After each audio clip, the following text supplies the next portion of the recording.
Hey guys, James Wilson-Taylor here for Rock Sound backstage at Reading Leeds Festival 2021. I'm from Badflower. Josh joins me now. How are you, mate? I'm very good. A little bit warmer in this tent than I was on the walk over. Getting there. We're getting there. It's been a weird weather weekend. Blazing sunshine now today. A little bit dodgy, but we'll see how we get on, right? Yeah. See how we get on. It'll be all right. But speaking of, it must be nice to be back in the UK, whether or not. It's got to be lovely being back over here, finally able to play some shows, right? Yeah, it's been very, very hot everywhere I've been in America, so this is very nice. Yeah, loving it. And how was Reading yesterday, man? Like everyone's been saying all weekend, finally being able to get back up on a stage and actually play for people. That's got to be an amazing feeling, I'm sure. Yeah, especially here, because it feels very real here. We've been doing a couple shows in America, just like random little things that pop up. But this felt like a real, proper, big festival. I'm being swallowed by this plant right now. You're falling into our jungle. Over a little bit. Little press jungle we got here. Yeah, so this feels like an official moment where everything is back. And it's very cool. It's coming on nicely, man. No, it's nice to have you back over here, guys. And the album's kind of imminent, which is exciting. It's on the way. It's coming together. Tell me a little bit about this then, because I remember last time we spoke, writing was starting a little bit. Did this become more of a lockdown project, or did you have more stuff kind of ready to go beforehand? When did it actually kind of formulate and come together? Before lockdown happened, we thought we were going to be releasing an album a lot sooner. That was the plan, I guess. And we had a lot of songs written, and then when lockdown happened, everything got extended, and it kind of made sense for us. We wrote a lot more songs, and I feel like the energy of everything happening in the world really fueled what we started writing post that moment. And so, it really is a lockdown record. I actually think that's kind of a cool thing I've been thinking about.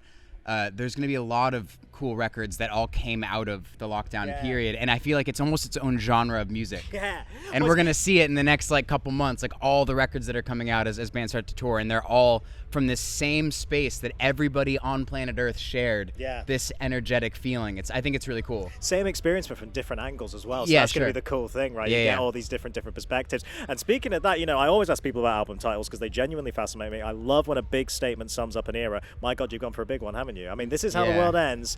Is that, as we're saying, kind of reflective of what's been going on over the last 18 months or something else in there? It is, but not just the pandemic. I mean, it's reflective of the way that we speak to each other now.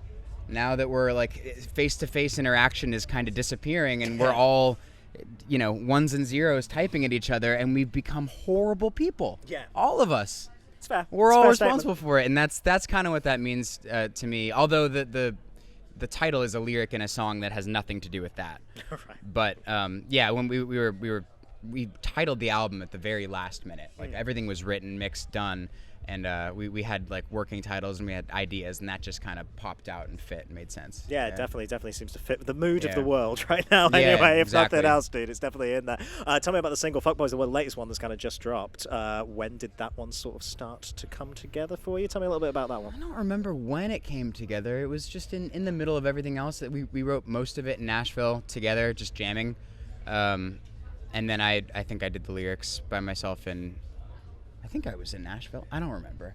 That's just a fun song. Yeah, it's a fun. There's it's interesting because there's a lot of themes on this album, but all of it is very much from my perspective. Lyrically, it's from my perspective, observing people in the world and my friendships and relationships and the rest of it, growing up.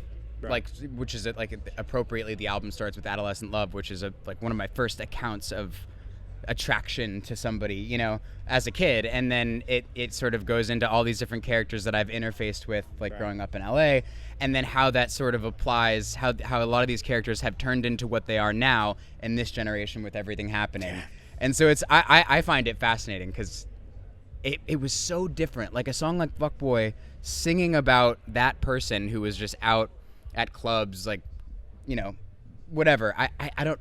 That guy is now an internet personality, and he's a completely different thing. Yeah. But you know what I mean? Crazy, that personality now exists in this space, and it's wild to think about. It got commercialized. That's the weirdest thing that happened, man. So odd. But it's been nice seeing you guys. Kind of the little taste we've been getting coming through. I want to mention the "Don't Hate Me" video as well, because obviously loads of people that we've worked with in Rock Sound popping up as little cameos. That must have been just fun. Was that just a case of let's get our buddies involved somehow? Well, some of them were buddies, and some of them were people we hadn't met before, but we're like, it'd be so sick.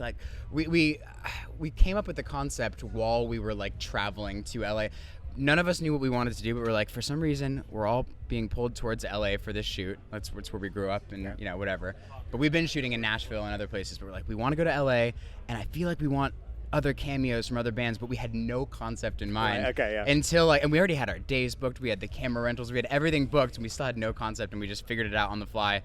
And then I just started Instagram messaging other artists, hoping that they would I'll stick read you free, it. buddy. Yeah, Come on, exactly. Spencer, where you at? Yeah. Some of them were like with our management. We know some of their crews and teams, and it was like, do you think this person's down to come for 10 minutes and be in a cameo? Yeah, so a bunch of people were able to do it, and it was a blast. Yeah, fun one. And we've made some friendships from it too. Like, that's nice. Cool people. Yeah, well, I was going to say, of course, Seb from Palaye's in there, and you guys are heading out on the road over here, which is really, really cool. Yeah, have you had much of a chance to get to know those guys? We've only met once before, and it really was only Sebastian, I think, that I talked to. We had our buses parked next to each other at a festival once, and I remember looking out the window. I was like, oh, those guys look like they're having a lot of fun, but we were all too insecure to go over and hang out. Yeah. Can we be friends? Yeah, because it's a weird thing for bands. You're like, I recognize you. I know you, but I don't know if you want to hang. But yeah, Sebastian was really sweet, and he just Ubered over and did the thing, and yeah, we've been chatting ever since. So I'm excited about that tour. Yeah, man. I mean, that's a hell of a lineup. That's a really, really nice pairing. I think it's going to work really, really well together. It's going to be a good one. Especially here. Yeah. I like that tour is happening here. Oh, yeah. It just feels like more. I don't know. It's more fitting. Yeah, I agree. Not that if the opportunity arose in America, we wouldn't take it, but I just like that it's here. Yeah, it's going to be a nice moment for us next year, man. I'm really looking forward to that. Yeah. In the meantime, I'll let you go and enjoy the rest of your weekend, dude. Always really nice to chat to you. We will catch up with you very soon, and best of luck with the record, all right? Sounds good to see good. You, dude. Thanks for the chat. Nice to chat to you. Josh, everybody.